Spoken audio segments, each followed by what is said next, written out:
Good morning and welcome to Biocon's Q2 FY24 earnings briefing. I would like to share a comprehensive overview of our recent business performance and strategic initiatives. Biocon reported a strong revenue growth this quarter of 52% year-on-year at 3,620 crores, largely led by an almost doubling of our biosimilars business revenue.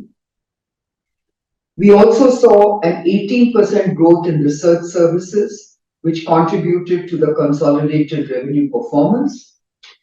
Our EBITDA for the quarter increased 68% to 900 crores, representing an EBITDA margin of 25%. Core EBITDA grew by 35% to 1,100 crores for the quarter, with a healthy core operating margin of 32%. R&D investments increased 9% year-on-year to 264 crores, reflecting our advancing pipeline, which will, as you know, support future growth. The R&D investments now correspond to 11% of our revenues ex-Syngene, which in previous quarters was at a 15 to 16% level. Depreciation, amortization and interest increased 376 crores over last year, primarily related to the biosimilars business acquisition cost. Consequently, profit before tax and exceptional items was at 238 crores, which was largely in line with last year's 246 crores. However, reported net profit increased 168 crores to 126 crores versus 47 crores last year. Now coming to business highlights, let me start with biosimilars. Biosimilars saw an almost doubling of revenue growth to 1,969 crores. This, of course, was attributable to the acquisition of the biosimilars business from Viatris. EBITDA increased 112% to 453 crores with a healthy EBITDA margin of 23%. Core EBITDA, in fact, had a robust margin of 34% at 660 crores. BBL's top line was largely driven, as I mentioned earlier, by the acquisition of Viatris's biosimilars business and the growth in market shares for our products both in the US and European markets. Our in-market products such as Fulphila, Ogivri and Semglee are maintaining double-digit market shares in the US.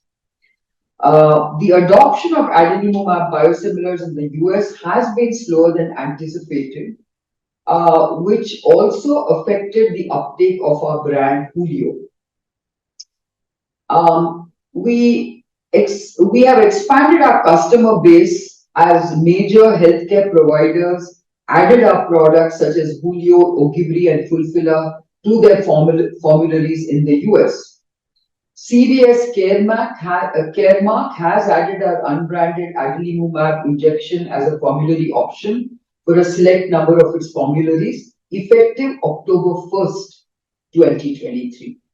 Similarly, one of the largest Medicaid managed care organizations in the US added unbranded adalimumab to its national preferred formulary for Medicaid members, which covers nearly 7 million lives. A large payer covering 100 million lives has added Ogivri and Fulphila to their 2024 preferred medical drug list. In Europe, our products have showcased steady gains. Abevmy, which is our biosimilar bevacizumab, saw a significant increase in market share over last 2 quarters, with market share rising to 6% from 1% last year. In Germany, Hulio has achieved an impressive 18% market share, and in France it stands at 11%. This quarter, we have also expanded our portfolio with the launch of Kirsty, our biosimilar insulin aspart in Germany. Now, coming to emerging markets, we saw a steady growth trajectory marked by 4 new launches and 11 approvals, supported by the sustained demand for our insulins. Our accelerated integration plan for the acquired business is progressing well. The successful integration of the North America business completed on September 1st has resulted in seamless commercial operations in this region. Integration in Europe is also on track and is expected to conclude by the end of November, which is way ahead of the planned schedule.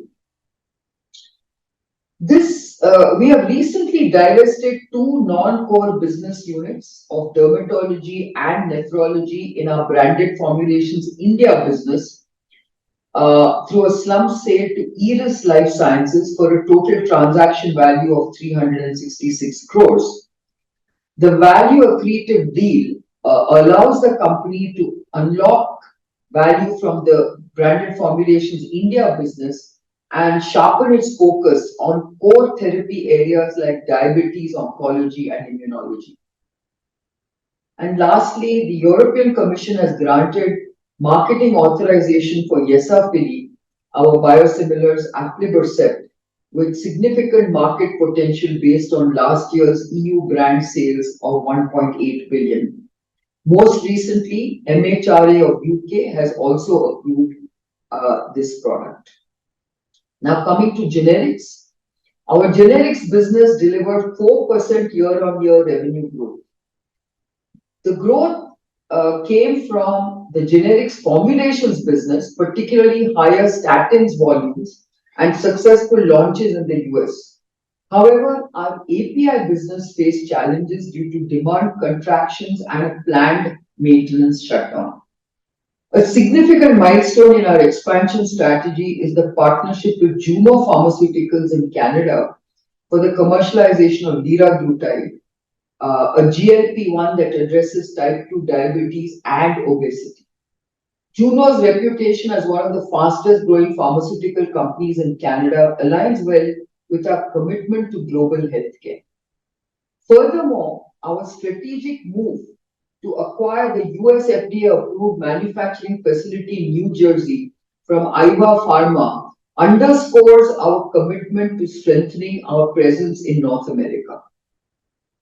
The facility not only bolsters our oral solid dosage capacities, but also provides room for future expansion, thus enhancing our agility in bringing new products to markets. On the regulatory front, we received approvals for generic formulations in the US, EU, and other markets. The successful completion of the process validation of our greenfield immunosuppressant API facility in Visakhapatnam is a pivotal step.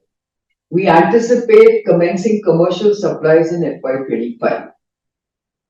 Now coming to research services. Syngene's revenues rose 18% year-on-year to 910 crores on the back of very positive performances across all divisions, led largely by the development and manufacturing services. Syngene continued to add capabilities and commission a non-GMP facility to meet market demand for agile, cost-efficient, early phase development and scale-up services. The company also commissioned a state-of-the-art digitally enabled quality control lab that will play a pivotal part in maintaining the standards that underpin all biologics operations. Now coming to novel biologics.